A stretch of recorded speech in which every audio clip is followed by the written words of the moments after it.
The Spinosaurus is one of the most recognisable dinosaurs from the Jurassic Park franchise. Maybe not as famous as the T-Rex or Velociraptor, but still iconic in its own right, having been featured heavily in Jurassic Park 3. And since 2015, LEGO has been making sets for the Jurassic franchise, including many different dinosaurs. But despite its enduring popularity, there was one oversized reptilian in particular that LEGO skipped out on. So in today's video, we're going to take a little dive into the strange history of LEGO dinosaurs, the various different types they have made, and most importantly, why it took LEGO over 20 years to finally make a Spinosaurus. We'll also be discussing some LEGO Jurassic World Rebirth leaks, so stick around until the end. So, when I say that LEGO never made a Spinosaurus, that's not entirely true. Let me explain. The very first time we ever saw dinosaurs in LEGO was in LEGO Duplo form in 1999. These were followed by a very strange LEGO Studios set in the year 2000, which was called Steven Spielberg Movie Maker Set, and it depicted a T-Rex chasing a car, clearly a reference to the Spielberg movie Schindler's List. There was also a sub-theme of LEGO Adventurers in 2000 called Dino Island, which introduced Triceratops, pterodactyls, and a baby T-Rex piece. The following year, LEGO released a theme called Dinosaurs, and you'll never guess what this theme was about. It featured several small sets, each containing a dinosaur that could be rebuilt into a few variations. Notably, the T-Rex could be turned into a Spinosaurus. The sets look very rudimentary by today's standards, but I think they have a certain vintage LEGO charm about them. And in May of the same year, LEGO released two studio sets to roughly coincide with the release of Jurassic Park 3 2 months later.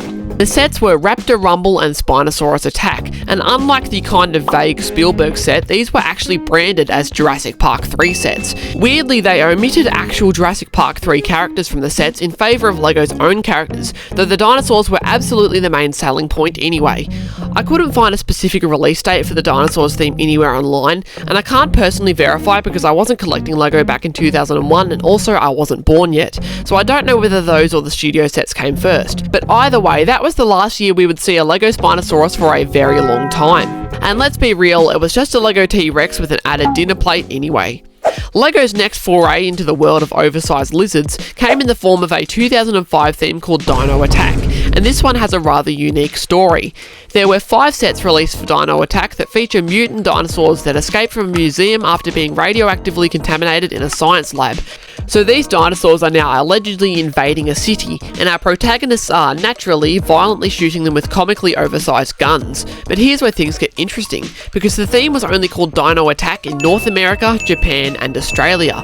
In Europe, however, it was called Dino 2010. And instead of a destroyed city, the theme was now set in a jungle, and the biggest change is that the team is now capturing the escaping mutant dinos with large claws instead of just openly trying to annihilate them. And I think this is one of the craziest LEGO themes ever. For a company that goes for the most family-friendly appearance possible, it's insane that they thought a theme where militaristic guys shooting creatures, albeit mutant ones, was totally cool. And combining those things with set names like the Urban Avenger, the T1 Typhoon, and the Iron Predator, well, it's not hard to see why this theme was so controversial and short-lived. And don't get me wrong, I think this theme is awesome, though I still think it is wild that they did this. Also, LEGO was clearly well aware that this theme was excessively violent, otherwise they wouldn't have released a gunless version in Europe. Also, if we look at the background on the Dino Attack boxes, you can see that the city is on fire and is well beyond saving. I think these guys are just shooting the dinos for the fun of it, honestly. These sets actually look like a scene out of a Jerry Bruckheimer action movie, and it's funny that this theme was set in 2010, only 5 years after it actually released.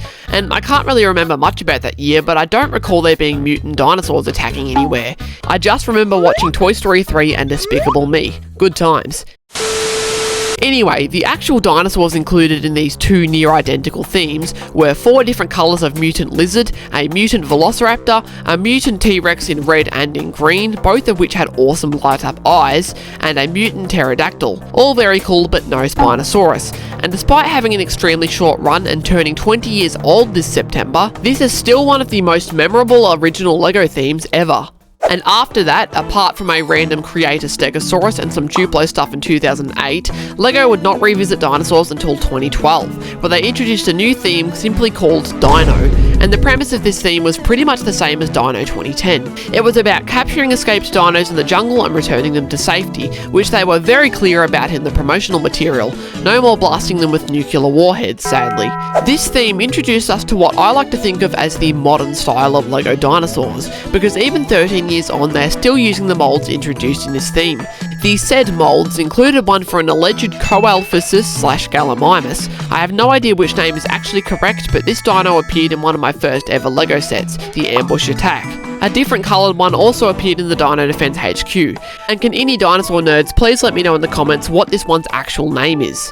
We also got brand new pterodactyls, velociraptors, triceratops, and a fantastic new T-Rex mould which appeared in 2 different colours. I think they nailed it here with the T-Rex design, and it is still the same one being reprinted and recoloured today, which shows how ahead of its time it looked. Dino was sadly very short-lived, and the moulds would not be used for a few years until 2015. When we were granted with a new Jurassic Park film as well as several accompanying LEGO sets. We had brand new colours for the T-Rex, Velociraptor and Pterodactyl, as well as the new Dilophosaurus, a new Gallimimus/Coelphysis, and the star of the show, the Indominus Rex. There was also a new cage kind of piece designed to go over the raptors' heads.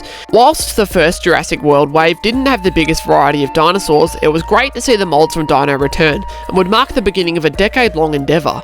The dinosaurs in this early Jurassic World period were fairly basic.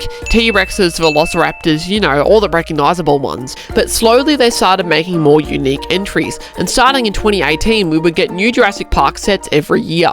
We also had the LEGO Jurassic World game in 2015, which included all 4 movies released at the time as playable levels. And the game had designs for dozens of dinosaurs, many of which we had yet to see in LEGO. Specifically relevant to this video, there was of course the amazing Spinosaurus. In fact, you can even play as it in the Jurassic Park 3 levels. But if you thought that this incredibly designed 3D model was a teaser for a future physical LEGO product, think again. 2018 was the year of Jurassic World Fallen Kingdom, one of the more forgettable movies of the franchise, but still not terrible.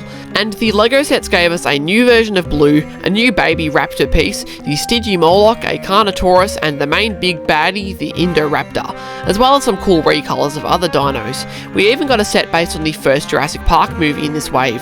They also released the rarest LEGO dinosaur of all time this year, the exclusive T-Rex set. That's literally the set's name, which were given out as contest prizes in Europe, and literally only 500 of them exist. Suffice to say, if you want to buy one online now, it would cost you the same price as a car. The next year we got some sets based on the Legend of Isla Nublar, a short LEGO TV series.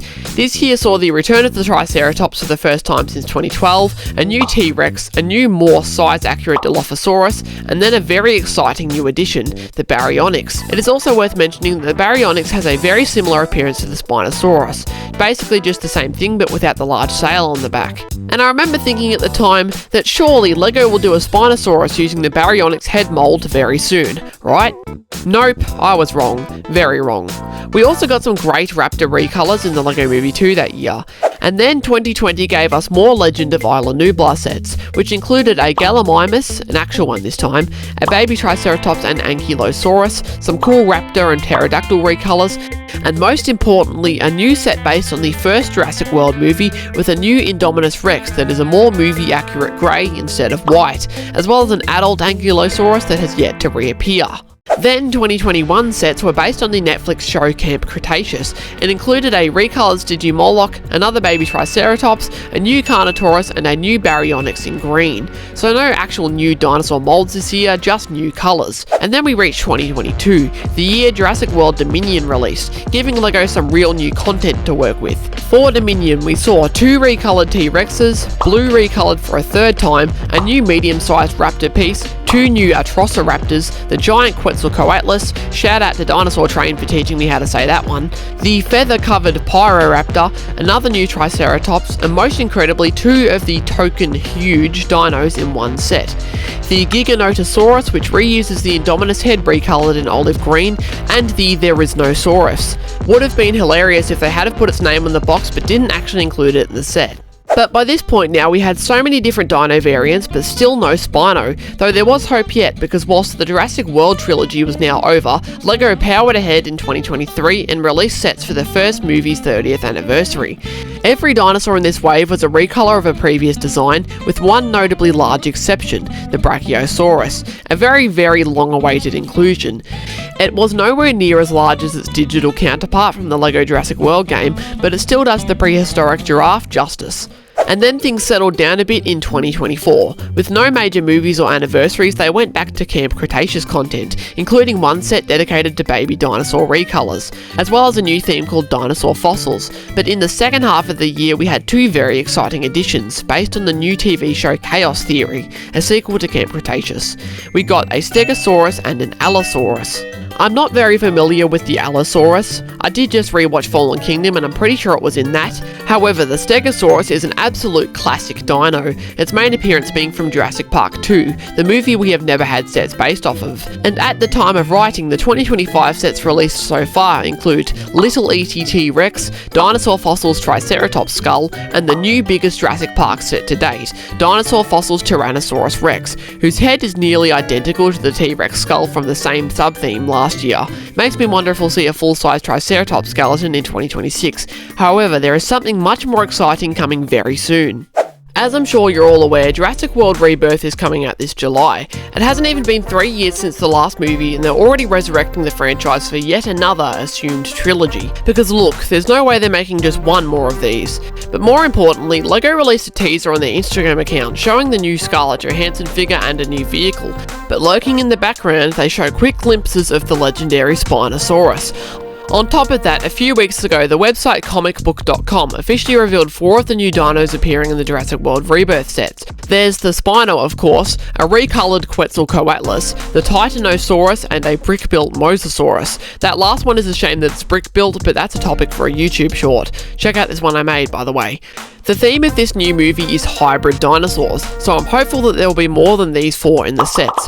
And I've seen a lot of fans specifically requesting the Rancor-inspired D-Rex that was teased in the trailer. The 2-headed raptor would be cool as well. The actual sets have yet to be revealed as of me writing this, though watch them get announced as soon as I upload this video. But I'm already super excited for what LEGO has in store in 2025. But now let's try and answer the actual question I posed at the beginning of this video. Why did it take LEGO 24 years to make a Spinosaurus? Well, the most obvious reason is that there hasn't been any Jurassic Park 3 sets since 2001. In recent years, LEGO has revisited the first Jurassic Park movie 4 times, in 2018, 2019, 2022 and 2023. But they always seem to avoid the second and third movies, likely due to the fact that they just aren't nearly as iconic or as well received as the first one. Not to diss the movies, I think the original Jurassic Park trilogy is a great one by all means, but I think that LEGO knows, for example, that a camo-coloured Mercedes-Benz won't sell as well as a green and yellow Ford Explorer, once again just due to the iconography. Though with Jurassic Park 2's 30th anniversary coming up in 2027, I am cautiously optimistic that they will finally do sets that relate to it, but by that logic we will also have to wait until 2031 for Jurassic Park 3 sets. Strangely enough, the Spinosaurus did appear in Camp Cretaceous. I haven't seen the show myself, so I'm not sure how relevant it is to that show's plot, but if they'll recolour arguably more obscure dinos like the Baryonyx and Carnotaurus, why not just go that little bit extra and do the Spino? Sometimes LEGO's logic baffles me. I also have the same kind of questions regarding the Mosasaurus, Stegosaurus and Brachiosaurus, all very iconic dinosaurs that lacked LEGO representation until very recently. As suggested by Reddit user Levitated Shield, maybe LEGO just doesn't have faith in Jurassic Park 3 being popular. And as unfortunate as that is, I believe that is definitely the case here. However, now that we finally have a mould for the Spinosaurus, I feel quite hopeful we will see it in the Jurassic Park 3 colours in the not too distant future. I mean, they recoloured the Stygimoloch after all, so this isn't too much of a stretch. And something that I've learnt from reading comments on a YouTube short I made about the subject recently is that a lot of fans who played the LEGO game actually believed that there already was a modern LEGO Spinosaurus, and I personally thought that as well before I actually delved into the Jurassic World LEGO theme further than I had before. But in conclusion, I am very delighted that LEGO finally gave us fans what we had been waiting for many years. And I'm not even a huge dinosaur guy, but I love the Jurassic franchise and I love LEGO, so by extension of those two things, I'm definitely a LEGO dinosaur fan. And something about them just looks very special. I've always had a soft spot for highly specialised LEGO creatures. Anyway, I hope you've enjoyed my LEGO dinosaur rant. Do you agree or disagree with my thoughts on why it took LEGO forever to make another Spinosaurus? And are you excited for Jurassic World Rebirth and its associated LEGO sets, or do you think Universal is just milking this franchise for more green paper? Leave a like if you enjoyed this kind of in-depth content, and thank you for watching. That's been all for today, folks. Have a great day and see you in the next video.